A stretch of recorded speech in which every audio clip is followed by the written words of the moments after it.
चल आवर, येऊ पार्टी करून. आलो असतो रे, पण पैसे नाही माझ्याकडे. काय पैसा करतो यार, कालच झाला ना पगार. अरे गाडीचा हप्ता भरला, घरी पैसे पाठवले, आणि मला तुमच्यासारखा पैसा वेस्ट करायला नाही जमत. यार मेसचं खाऊन खाऊन किती कंटाळा येतो, तुला चांगलंच माहितीये. आणि आपल्याला मिळतं का घरचं जेवण? मग महिन्यातून एक वेळेस बाहेर खाल्लं तर काय प्रॉब्लेम आहे? पण मला नाही यायचं. देवा, माणसाने चिकट असावं, पण एवढं पण नाही. तुझ्यावर अजून वेळ आली नाही ना, म्हणून तू असं बोलतोय. पण एक लक्षात ठेव, पैसाच सगळं काही आहे. मान्य आहे, पैसा गरजेचा आहे, पण माणसापेक्षा जास्त नाही.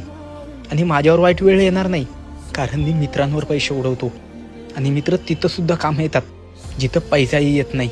पण तुला नाही कळणार. राहू दे, तू पैसा जप, मी माणसं जपतो. चल चाललो मी, आज फर्स्ट शिप आहे माझी. आणि ते रूम मालक येणार आहे, ते भाडं देऊन टाक. मागच्या वेळी मी दिलं होतं, यावेळेस तू देणार आहेस.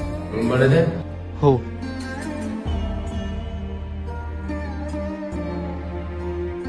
मी आज माझ्या भावाच्या 8,000 रुपये खर्च झाले. भाऊ पण म्हणतो आणि पैशाचं पण काढतो. चल आरामात जा.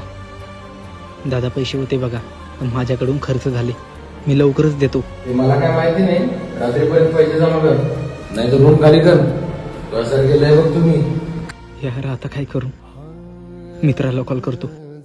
काय आज पण पार्टीला जायचंय काय? अरे नाही यार, रूमचं भाडं भरायचं. काही पैसे आहेत का तुझ्याकडं? हॅलो. हॅलो. अरे इथं आवाज येत नाही, नेटवर्क नाही. हॅलो. थकलो यार, आज पण ओव्हर टाइम केलं. अरे बॅग का भरतोय? मी रूम भाडं नाही भरू शकलो. अरे ते पैसे तर मी पार्टीला उडवले. तरी तुला सांगायचं, नको पैशाचं उधळ माफ करू, जपून ठेव. अरे मी 4 वर्ष झाले या शहरात राहतो. मला असे छोटे मोठे खूप सारे अनुभव आहे. म्हणून तुला सांगतो, जेव्हा आपल्याकडे पैसा असतो ना, सगळे आपले असतात.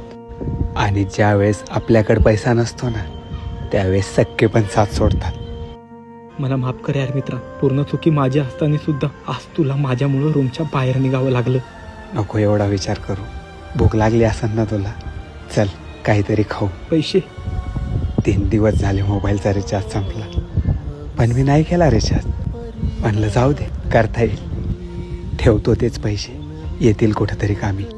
आणि बघ ना, आज तेच पैसे जेवायला कामी येणार आहे. चल. देवा यार, प्रत्येकाने वाईट वेळेस साथ सोडली, पण तू नाही सोडलीस मित्रा. तुझे उपकार मी कधीच विसरणार नाही. एकीकडे मित्र म्हणतो आणि दुसरीकडे उपकाराच्या गोष्टी करतो. आपली मैत्री व्हॉट्सअप इंस्टाच्या स्टोरी पुरती मर्यादित नाही रे मित्रा. मी तुला तिथं पण साथ देईल जिथं तू स्वतः हिंमत हारशील.